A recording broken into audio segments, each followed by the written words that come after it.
नमस्कार, मैं रवीश कुमार।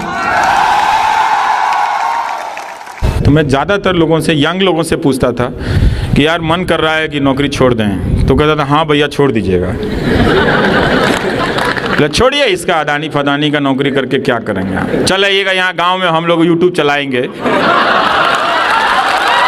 तो हम बोले कि भाई यूट्यूब कैसे चलाते, हमको आता नहीं। तो सब अपने बैग से सामान निकाल के दिखाने लगे कि देखिए हाई फोन बा, हाई फोन बा, हाई फोन बा, हो जाई। रवीश कुमार जी, जैसे आपने मीडिया के खंभे पर हुए हमले का मुकाबला करते हुए देश को एक नई शब्दावली दी और कहा मीडिया दो तरह का है, एक गोदी मीडिया है और दूसरा जन संचार के माध्यम है, वैसे ही जवाहरलाल नेहरू विश्वविद्यालय ने बताया दो तरह के विश्वविद्यालय हैं। एक जहां राग दरबारी बज रहा है, जी हाँ जी हाँ जी हाँ, और दूसरी जगह सवाल पूछे जा रहे हैं कि ये क्यों हो रहा है और इसका इलाज क्या है। जवाहरलाल नेहरू विश्वविद्यालय उस 7वें खंबे में सवाल पूछने वाली जगह है और आपने निमंत्रण दिया है हमको कि सवाल पूछो।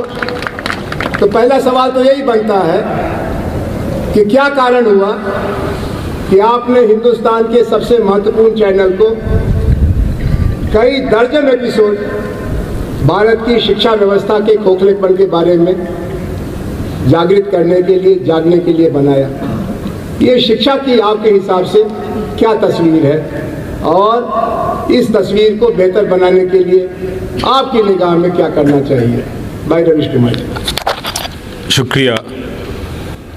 हम सब, इस देश का एक दुर्भाग्य है कि ज़्यादातर लोगों को आप कई पीढ़ी के लोगों से पूछें कि आपकी नज़र में अच्छी यूनिवर्सिटी क्या है, तो उनके पास कोई जवाब नहीं है, उनके पास कोई उदाहरण नहीं है। कई पीढ़ी, आज की पीढ़ी से भी, हमसे पहले की पीढ़ी से भी, उनसे पहले की भी पीढ़ी से, तो वो 2-3 जवाबों के बाद ख़त्म हो जाता है कि अगर आप IIT नहीं गए हैं, अगर आप JNU नहीं गए हैं, लेकिन देश में और भी कई सैकड़ों विश्वविद्यालय हैं। तो मुझे बार बार, जब 2014 के बाद नौजवान बहुत हमलावर हो गए, कहीं भी दौड़ पड़ते थे, दौड़ाने लग जाते थे, तो मुझे लगता था कि यही इन लड़कों में ये दुर्गुण कहाँ से आ गया। मतलब ठीक है, हर समय के नेता जनता को अलग तरीके से बांधने हाँकने की कोशिश करते हैं, पर ये तो एक नेता के लिए पूरी जनता मुझे ही दौड़ाई जा रही है। तो बार बार मैं इसे समझने की कोशिश कर रहा था और जो हज़ारों व्हाट्सएप मैसेजेस आ रहे थे,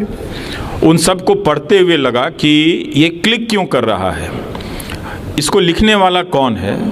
तो मैं एक निष्कर्ष पर पहुंचा कि जो लिखने वाला है वो बहुत ही हाई क्वालिटी के ट्रेंड लोग हैं जो व्हाट्सएप लिख रहे थे, जिनका आप जैसे लोगों की बिरादरी के लोग मजाक उड़ा रहे थे, पर मैं उनकी उस भाषा का, उस कंस्ट्रक्ट को बहुत गौर से देख रहा था कि इसके पीछे बहुत ही प्रबुद्ध लोगों का दिमाग है और बहुत ही हाई एंड लेवल पे जाके किया। मतलब आपके ही स्किल का कोई प्रोफेसर, आपके ही स्किल का कोई स्टूडेंट या आपके ही स्किल का कोई रिसर्चर ये काम कर रहा था, जो एक झूठ को इस तरह से, ऐतिहासिक झूठ को, धार्मिक झूठ को इस तरह से कंस्ट्रक्ट कर रहा था कि उन लोगों को लग रहा था कि पहली बार उन्हें नॉलेज मिला है।